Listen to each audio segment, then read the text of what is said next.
Well, hello everybody, I am Spegtacular, the Silver Stacular, and in this video we're going to have some silver, but it's going to be in the form of commemorative half dollars from the United States.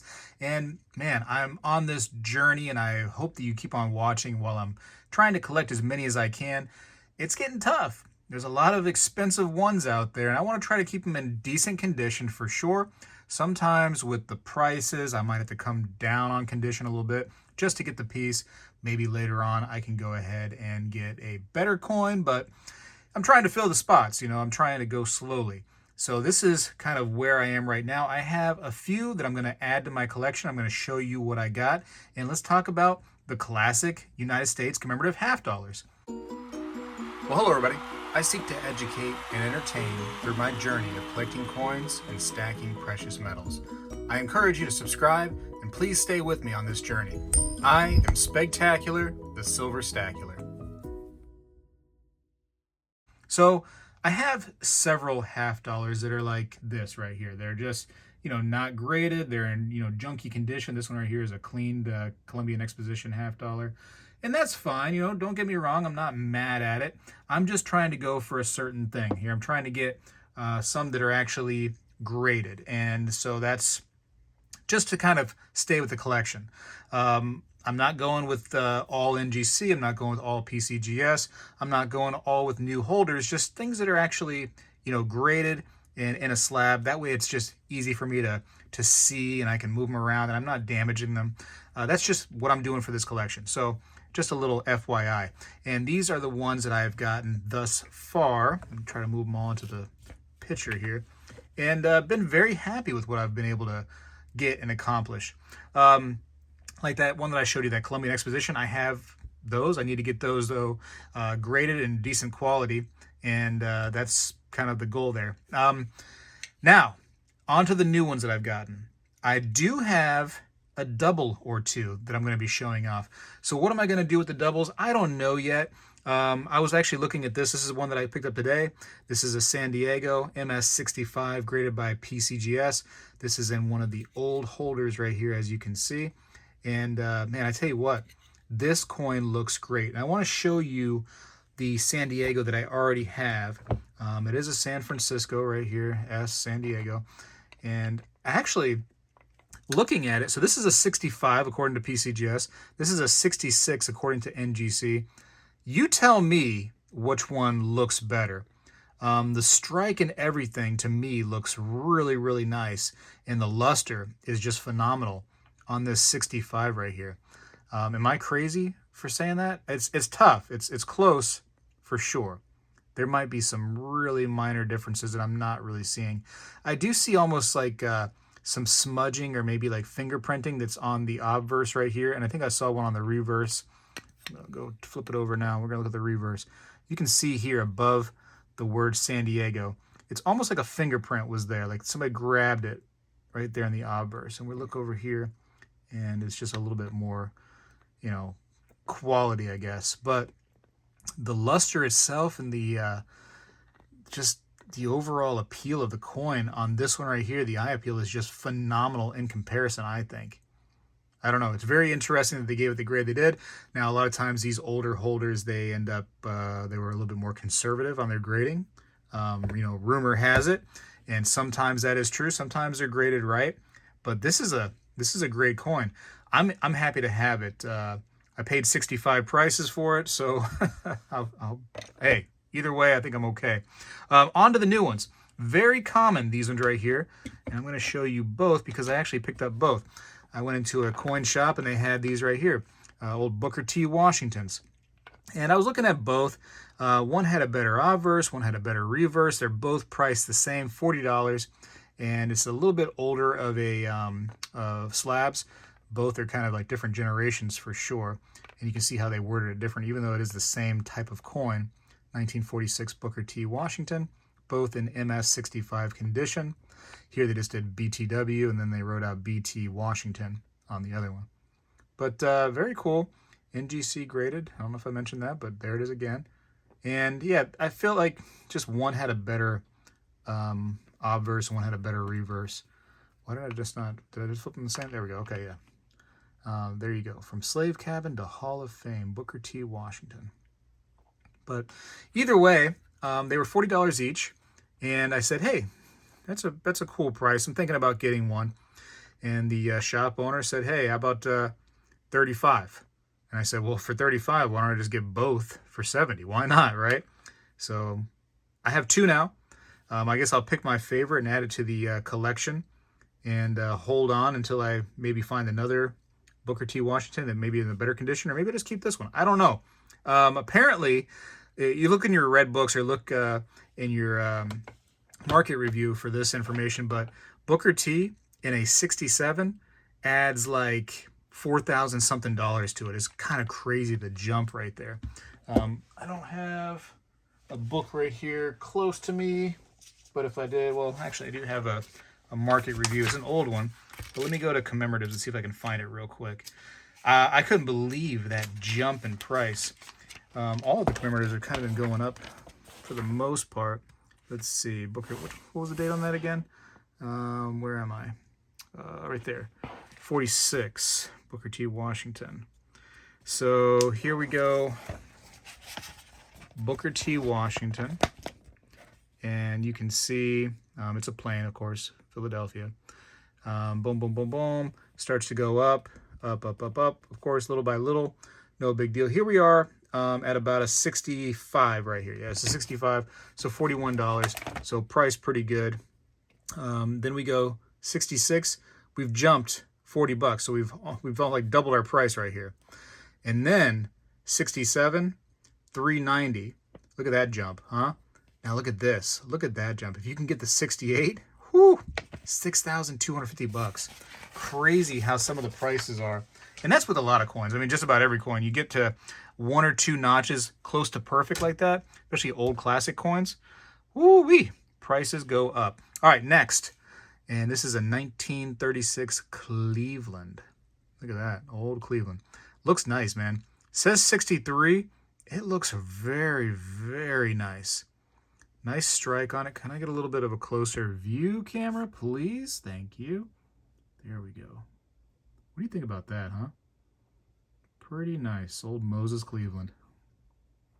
And there is the reverse.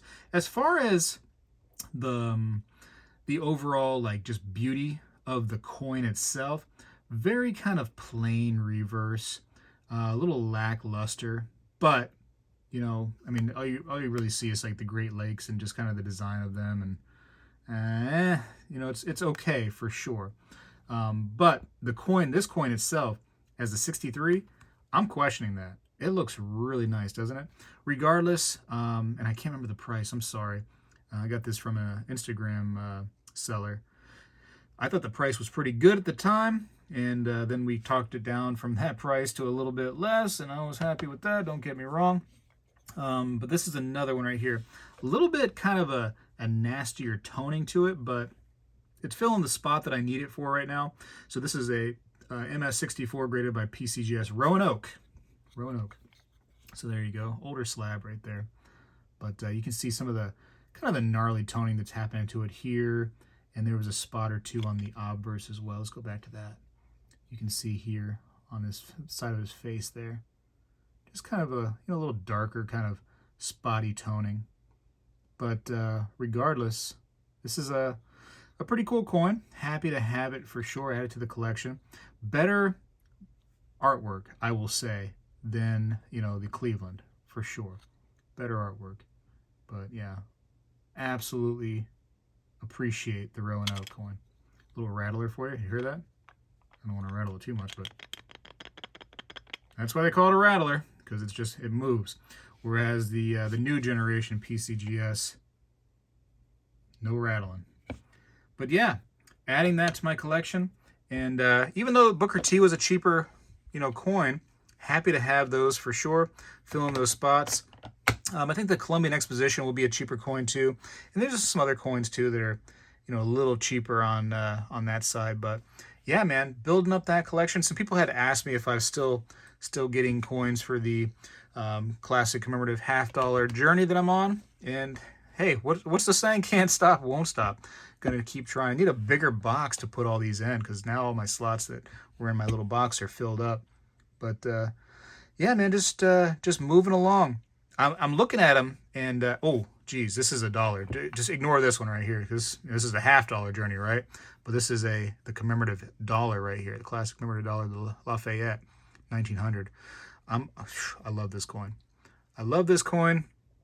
MS62. I don't know if I can totally agree with that. This is a great looking coin. Little, you know, scuffs and scratches here and there, but overall, I think it's a great looking coin. I love the toning too. It is darker on the toning, but you can see the hues of like blue and green and some pinks throughout it. Yeah, kind of nice, man. Kind of really nice. So happy to get that. Happy to get everything, man. I'm blessed. Very appreciative of this little journey that I'm on. And, you know, I'm fighting to get as many as I can. But some of them are really outrageous on price. Of course, we all know the Hawaii is ridiculous price. You're talking like, for a nice grade, you're talking 3 to 4, you know, 1 ounce pieces of gold equivalent to price. Whoa, yeah, prices are jumping on a lot of coins too, not just commemorative $half, man. A lot of coins, they're jumping. Favorite so far? Can I pick a favorite so far? Whew. That dollar's pretty nice, but this is a $half journey we're on. So, Oregon that I just had up there was pretty darn nice. Texas Commem though. Texas is really fancy. I love this Texas commemorative $half. The artwork on it is so cool. You got everything, man. You got the star, you got the eagle right there. And then on this side, just so busy. There's not like a spot where there's not some kind of cool little design or, you know, wording right here. It's just so nice. Very cool. I wish more of our coins were like that. It reminds me more of a medal than a coin, doesn't it? Just the way they designed everything. Very fancy. That might be my favorite. I also really enjoy the Hudson, and not just because it's a MS66. I just enjoy the artwork. You got like a, I don't know, like a merman with a mer lady, maybe. I don't know. It's hard to say this day and age what it actually is. But over there playing some kind of like little mer flute or a seashell, as mermaids and mermen do. Then you got them just riding like this whale or a big fish, who knows. And then you got a ship on the back. I love the ship. And then you have an old like kids, you know, cartoon style moon right there. I love this thing right here. The Hudson is really cool. Just the artwork is phenomenal. So it might be a toss-up. Anyways, I've said enough. I'm going to keep on trucking on this journey. I probably want to get a Bay Bridge. I've been in the market for that. I can't get that one that I want. For these things right here, I do try to buy online sometimes, but I stop myself because I really want to see them in person. I don't want to just, you know, oh, as a 65 or 64 or 66, and then just trust, you know, whatever pictures I see on the internet. I got to see it in person. There's been some coins that I've purchased on the internet, and then they get to me, and those people taking those pictures, man, they know where the spots are that people aren't going to want to see. And the way they take the photos, it's just, it, like, you know, cuts out some of those nasty spots. And I really got to see it in person. I want to see all the imperfections for myself. Not to say that, you know, I wouldn't buy a coin if it had any kind of imperfection. Of course they're going to have imperfections. But certain imperfections, I'm kind of like, I don't really want to see that every time I look at the coin. You know what I'm saying? So right here, this is another nice one too. Really love that one. Happy with the prices too. And a lot of times these prices that I'm leaving on there, I've talked them down, you know, the dealers, from that price. And I wish the dealers would stop putting prices directly on the slabs. I wish that they didn't do that. Just put it in a plastic bag, and then you can put whatever you want on top of that plastic bag, any kind of like, you know, stickers or whatnot. But that's what they're doing. They're just doing that thing. So anyways, that's enough right there. At 14 minutes, I've talked enough about classic commemorative $half on this video.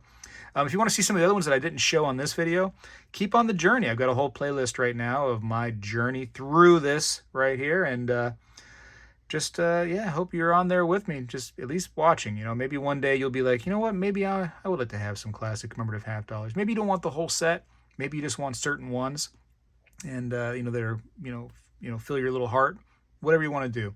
I got to go for now though. Appreciate you for watching, appreciate you for following me on this classic commemorative half dollar journey and the lonely $1. Spegtacular though is out.